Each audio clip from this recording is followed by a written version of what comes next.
Hey, how's it going? Dylan here, and today I'm going to be chatting about one of my most anticipated series of the year, which is Nicholas Winding Refn's Too Old to Die Young. Now, I'm a really big fan of Refn's filmography in general and the way he shoots his films. Obviously, it's not for everyone, and can be quite intense and graphic a lot of the time, but he has an undeniable visual style and like a really odd way to get his actors to when they speak dialogue. So I was really looking forward to this. It's basically a 13-hour movie. It's a series, but Refn kind of considers it just one big long movie. And after seeing it, I can kind of tell why he thought of it that way. It does definitely feel like just a string, although not as if it just cuts in the middle of things. It's still structured as a series. And damn, this series works really well. I wasn't quite prepared for it. Amazon was nice enough to give me a sneak peek of episodes 4 and 5 before the premiere, which are the two episodes that premiered at Cannes earlier in the month, or last month or so. And that really gave me an idea for kind of what I was in for. And Too Old to Die Young follows multiple characters.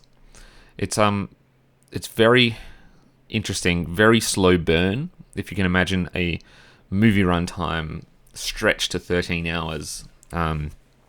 So it allows for really long sequences that don't really do a lot of filler, I think you could say, but it all serves a purpose and really, really excels when it does.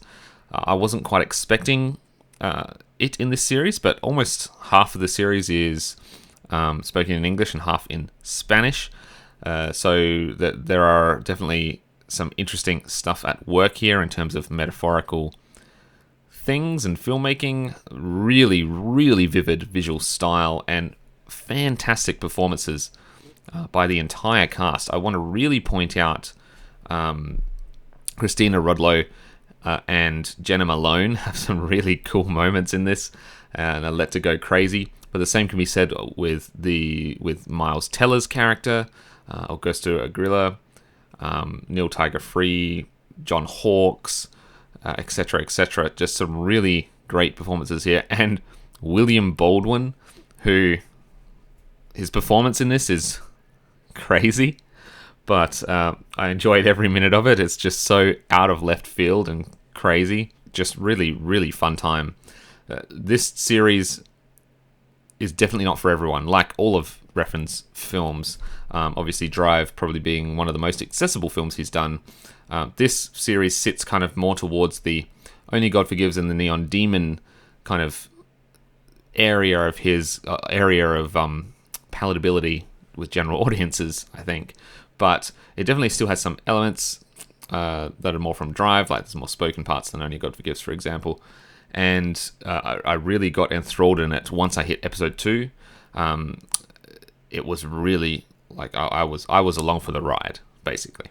Cinematography in this series is really top notch. Some really, really cool slow pans, zooms, Roma level of staging in terms of the panning. Really slow panning throughout the entire scene, one shot, and same with the zoom shots there.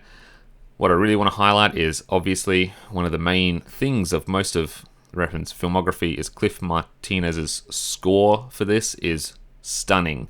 It is so cool. It's like synth combined with a bunch of other things, and it's just like the series. It's incredibly slow burn. It kind of just builds and builds and builds over time. I thoroughly enjoyed this series. It is a fantastic entry from Amazon and Refn, and I hope that he gets to do more things like this in the future. Go check it out on Amazon Prime Video. It's available now. Thanks, Amazon, for providing me with those 2 advanced screener episodes. Definitely helped with kind of gathering my thoughts before the series actually started airing. Leave a like if you enjoyed the video. Subscribe if you want to see more. And hit that bell button to be notified of new uploads as they become available. Definitely hit me up in the comments or on Twitter what you thought of the series, what you thought of things in general. If you hate it, if you love it, go for it. Always open for a chat. And until next time, take care.